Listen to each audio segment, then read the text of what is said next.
Good day everyone. Now I am going to present to you the Cartesian coordinate system. But first, we are going to have our history first. Early in the 17th century, René Descartes, a French philosopher and a mathematician, used horizontal and vertical number lines drawn perpendicular to each other to divide a plane into the four regions called quadrants.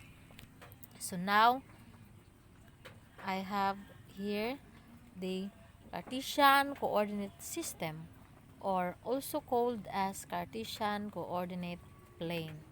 So this is our lines, and this lines is also called as the x-axis, and this lines is also called as the y-axis.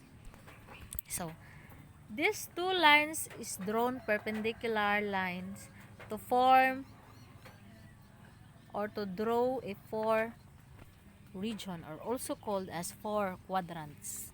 So first, this will be our first quadrant, our second quadrant, our third quadrant, and our fourth quadrant. In the first quadrant, we have the sign positive and positive.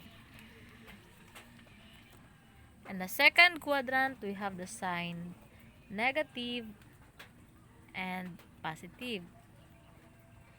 And in the third quadrant, we have negative and negative. And in the fourth quadrant, we have positive and negative. So these are all our sign. So in the first quadrant, we have positive and positive.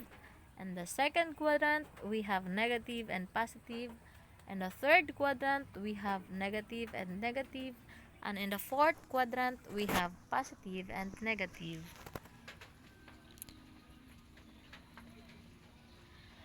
The two number lines are called the x-axis, the horizontal lines, and the y-axis is called vertical lines.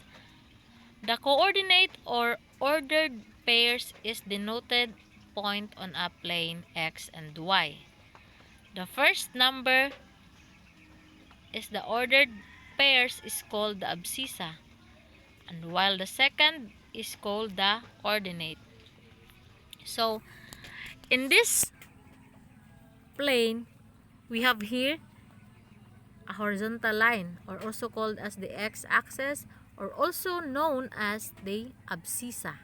And this line is a vertical line, the y-axis, and also called as ordinate. So in this plane, our point here is denoted by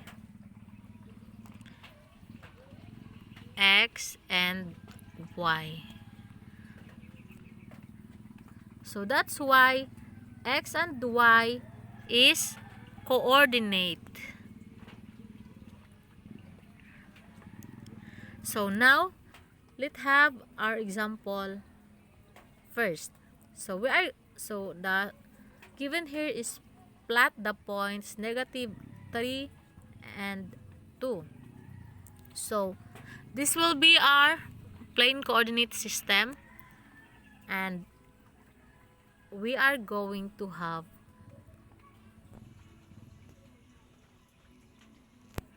the point negative 3 and 2. So the negative 3 here is our x, or also called known as abscissa, and the 2 here is our y, or also called as ordinate.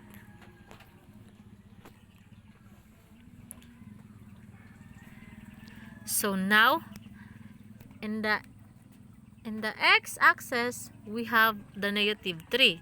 So this will be our negative 3. And in the y-axis, we have the positive 2. So this will be our positive 2. So now that we have the points, we are going to graph it. So this one is our point. So this one is our point. So the point of negative 3 and 2 lies in the second quadrant. So that would be all today. Thank you for listening.